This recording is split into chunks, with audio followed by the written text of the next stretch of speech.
예, 안녕하십니까. 자, 오늘은 부동산 거래 정보망에 대해서 설명드리도록 하겠습니다. 자, 우리가 이 앞주에 전속중개계약을 이 앞전에 전속중개계약을 배웠거든요. 이 전속중개계약은 특정 계공에게 의뢰를 맡겨서 중개를 의뢰를 하는 걸 말합니다. 그래서 이제 전속중개계약을 맺으면 의무적으로 정보망이나 일간신문에 정보를 공개하도록 돼 있어요. 그래서 이제 이 정보망이나 일간신문에 정보를 공개하라. 그래서 우리가 이 앞주에 이렇게 배운 적이 있거든요. 그래서 이제 오늘은 그 정보망이 뭔가 이것에 대해서 이제 공부를 하게 되는 거죠. 자, 그래서 정보망 의의는 뭐냐면, 개업 공인중개사 상호 간에 이렇게 나와 있어요. 중개 대상물 중개에 관한 정보를 교환하는 체계를 말하는 것이다. 자, 이 지문. 여기까지가 우리가 정보망 개념으로 잡고 있습니다. 자, 개업 공인중개사 상호 간의 정보를 교환하는 거다. 그러면 여기서 특히 주의할 것은 이 개업 공인중개사란 말은 중개업소 사장들 아닙니까요? 그래서 이 개공끼리 정보를 교환하는 것이지 뭐 개공하고 의뢰인하고 정보를 교환한다 할지 뭐 거래 당사자 상호 간의 정보를 교환한다 할지 이런 것은 아닙니다. 그래서 이제 혹시 개념 묻는 문제가 나올 수도 있거든요. 이 개념 묻는 문제가 나오면 개공상호간, 개업공인중개사 상호간 이 지문을 관심을 가져주셔야 돼요. 공부할 때 대충 하시지 말고 관심을 가져주면서 공부를 해주시면 됩니다. 그 다음에 이제 우리가 이제 거래 정보망을 운영하는 자를 뭐라 그러냐? 거래정보 사업자란 말을 써요. 거래정보 사업자란 말이 나오고 있죠. 이 정보망을 운영하는 사람, 정보망을 운영하는 자를 거래정보 사업자를 한다. 그래서 이제 처음 공부하신 분들은 이 단어가 좀 생소할 수도 있어요. 근데 이게 이제 우리가 자주 등장을 합니다. 이 거래정보 사업자라는 단어가 자주 등장하는데 이 정보망, 즉 쉽게 말해서 부동산 사이트를 말하죠. 이걸 운영한 자를 거래정보 사업자, 거래정보 사업자라는 단어는 반드시 기억을 해 주셔야 돼요. 그러면 이제 거래정보 사업자가 되려면 어떻게 되느냐? 국토교통부 장관의 지정을 받아야 돼요. 지정. 그러니까 그냥 한 게 아니라 공식적으로 국토교통부 장관 지정을 받은 자만이 이걸 운영할 수가 있습니다. 그래서 지정권자는 국토교통부 장관이 되는 거죠. 국토교통부 장관에서 요건을 갖춰서 지정을 받으면 정보망을 운영할 수가 있습니다. 그래서 이제 우리가 이 지금 시중에는 사설 정보망들이 아주 많습니다. 많은데 우리가 말한 정보망이랑 공식적으로 국토교통부 장관 지정을 받은 정보망이라는 거 다시 한번 상기시켜 드릴게요. 그리고 이제 거래정보사업자 지정 목적이 나와 있는데 이 지정 목적은 개업공인중개사 상관의 매매 등의 정보 공개와 유통을 촉진하고 그랬어요. 공정한 부동산 거래 질서 확립. 자, 공정한 부동산 거래 질서 확립을 목적으로 한다. 이런 것도 한번 봐주시면 되겠습니다. 그 다음에 이제 우리가 이제 지정 절차가 나와 있는데 이 지정 절차가 시험에 자주 출제가 되고 있거든요.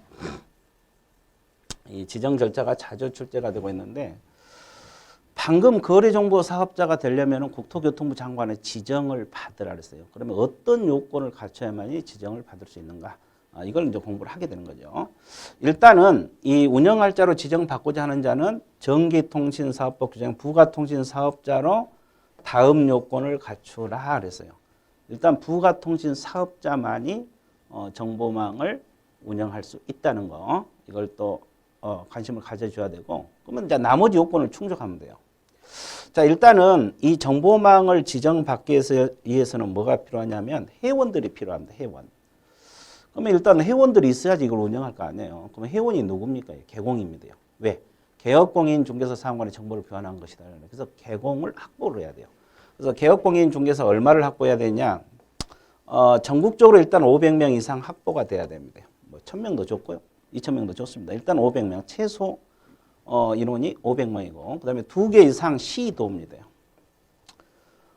특별시, 광역시, 도, 특별자치도에서 각 30명 이상 개업공인중개사가 가입 이용 신청을 해 주셔야 됩니다. 그러면 이것은 이제 정확하게 알았는데 전국적으로 500명이거든요. 그리고 2개 이상 시도라 그랬어요. 그럼 예를 들어서 서울에서 499명, 경기도에서 1명. 그럼 2개 시도는 됐잖아요. 이런 경우는 지정을 못 받아요. 왜 그러냐면 시도에서 각 30명이 이게 충족이 돼야 돼요.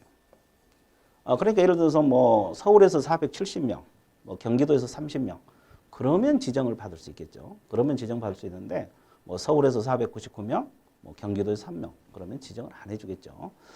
그래서 이제 이게 31회 때 출제가 돼서 가로넣기 문제로 출제가 됐는데 이거요. 이걸 빼놓고 이게 뭐가 들어가느냐 뭐 이런 거.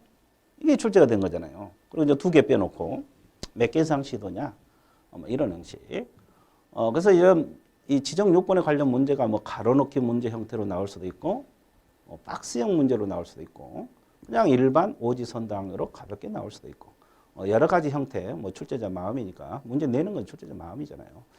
그래서 여러분들이 이걸 정확하게 알아야 돼요. 근데 이제 이게 한번 읽을 때는 뭐 어려운 것도 아니에요. 개공 500명 이상 확보하라. 2개 이상 시도해서 각 30명 확보하라. 어려운 건 아닌데 공부를 하다 보면 잊어먹게 돼 있죠. 왜냐하면 우리 과목만 해도 유사 숫자가 등장을 합니다.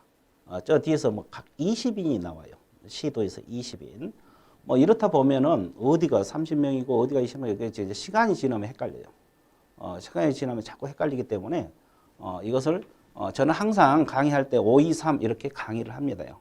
500명에서 5, 2개 이상의 시도에서 2, 그 다음에 30인에서 3 이렇게 암기해놔라. 5, 2, 3 이런 형식으로. 그러면 나중에 일단은 뭐 그런 단어를 익숙하게 만들어 놓으면 문제가 나왔을 때 흔들리지 않고 답을 골라낼 수 있다는 거죠. 그 다음에 정보 처리 기사가 필요합니다. 여기서는 이제 기능사가 아니라 기사입니다. 이걸 신경 써야 돼요. 한 명은 절대 안 틀려요. 뭐 한 명 해갖고 틀리신 분은 거의 없을 거예요. 그러니까 한 명은 신경 안 써도 되고 이걸 좀 신경 써야 돼요. 정보 처리 기사입니다. 이게 전산망이기 때문에 정보 처리 기사 자격증이 있는 사람이 필요하다. 전산망이기 때문에 정보 처리 자격증이 있는 사람이 필요하다. 근데 기능사가 아니라 기사 한 명이라는 거. 그 다음에 여기서는 공인중개사입니다. 이제 부동산 사이트잖아, 이게. 부동산 사이트이기 때문에 공인중개사가 한 명 있어야 돼요. 여기는 개업공인중개사고 회원들은 여기는 공인중개사입니다. 이거 흔들리면 안 돼요. 공인중개사라는 거 우리가 뭐라고 배웠습니까? 자격증을 가지고 있는 사람. 자격증만 가지고 있는 사람. 부동산 사이트니까 일반적으로 자격증 있는 사람 한 명 정도는 있어야 되겠죠. 그래서 한 명이 필요합니다. 다 필요한 것들이에요. 그리고 이제 이걸 운영하려면 이제 컴퓨터 필요하겠죠. 근데 용량이 아주 커야 돼요. 그래서 국토교통부 장관이 정하는 용량입니다. 국토교통부 장관이 정하는 용량 및 성능을 갖춘 컴퓨터 설비를 확보하라. 그래서 우리가 뭐 개인 컴퓨터 갖고는 이건 안 되겠죠. 왜냐하면 이 500명 이상 개공으로부터 정보가 막 하나 매물만 올라온 게 아니라 수십 개, 수백 개 매물이 올라올 수도 있어요. 그걸 전국적으로 이렇게 올라오는데 그걸 소화해낼 수 있는 컴퓨터 이런 걸 확보가 돼야 됩니다. 그래야지 이 사람들이 이걸 운영을 해서 정보를 받아가지고 내려보내고 할 겁니다. 그래서 이거 과거에도 이것도 시험 출제된 바 있고 컴퓨터 설비. 그래서 4번은 이 두 가지 다 신경 써야 돼요. 국장이 정하는 컴퓨터 설비란 거 여기까지 신경을 써 주셔야 됩니다. 자, 이걸 갖춰서 그러면 신청은 국토교통부 장관이 하거든요. 왜냐하면 지정권자가 국토교통부 장관이기 때문에. 그러면 우리가 신청할 때 구비 서류를 제출해야 될 거 아니에요. 그래서 구비 서류가 뭐냐면 국장에게 제출한다는 거. 자, 그리고 이제 이 법인 등기상 증명서잖아요. 이건 우리 과목의 공통이에요. 다 확인 서류입니다. 이거요. 확인. 그래서 이제 우리가 구비 서류 물어볼 때 우리가 앞에서 배웠잖아요. 공인중개사 자격증이랄지 법인 등기상 증명서 이것은 확인입니다. 확인. 이건 제출 서류가 아니라 확인 서류란 거. 자, 다 공통이에요. 그래서 여기도 마찬가지. 법인 등기상 증명서 확인이고. 그럼 이제 뭘 제출해야 되느냐? 이거 억지로 안 입어도 돼요. 이것이 뭐냐면 방금 우리가 지정 요건에서 배웠던 거예요. 거기에 관련된 서류입니다. 지정 요건에 관련된 서류. 우리가 이제 아까 500명 이상 개공 확보하라 그랬잖아요. 그러니까 이제